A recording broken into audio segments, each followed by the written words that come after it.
And one last thing I wanted to bring up as we close out is senior living. So senior living, you mentioned earlier, has just been so hard hit. And I think even the news of a vaccine doesn't really have the same impact quite yet on senior living from what I've seen, because it's still way too early. And do you think it's going to take until there is a vaccine, until we get to that kind of like third stage rollout where you're going to see senior living start to come back even a little bit? Or is it really going to take more time, because there's a big psychological component there as well?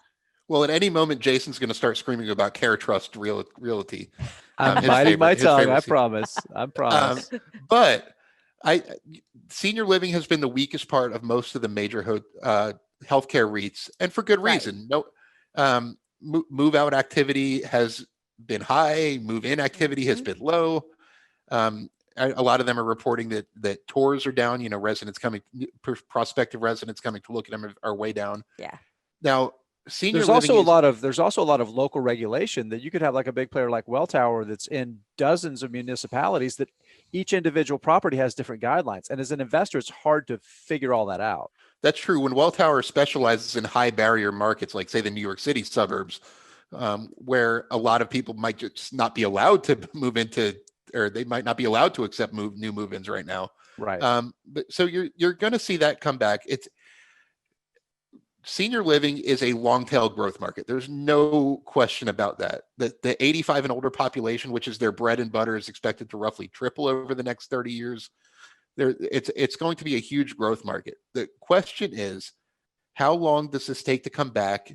And will all the senior housing operators survive? Because a lot of the senior housing operators, not the REITs, the companies that actually operate them, are not in the best financial condition and weren't before the pandemic. So the question is, like a Brookdale Senior Living, for example, are not the most financially secure. Brookdale's not the best example, but there's a lot of them that are struggling financially. So that's the question. Will this come back in time for all of them to make it through the pandemic nicely? And if that it could take a few years. I'm guessing about a 3 to 4 year window before senior housing really returns to pre-pandemic health levels, I guess you'd say. But I think it's important to say too, you have to think about you as an investor. What is your start?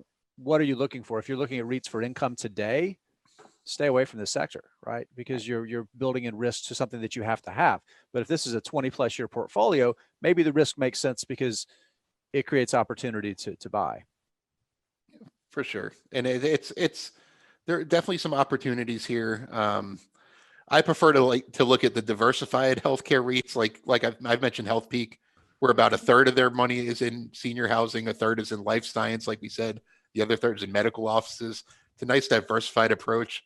Pure play, baby. Pure play. I'm not as adventurous on it as Jason is, and I think life science is a big potential market. True. Yeah. So I like the ones that have exposure to both of them. I like Healthpeak. They were in bad financial shape because of some of their senior housing properties. They ended up divesting their skilled nursing assets a few years ago, and I don't think the market's ever really forgiven them for that. Mm-hmm. So I think that they're a totally different company now, and they're still kind of not priced like it. But that's my thought on senior housing. I think it'll come back eventually, just not yet. Yeah, and I agree. And like I said too, think about what are your goals as an investor, and then you can find what's appropriate and what's not.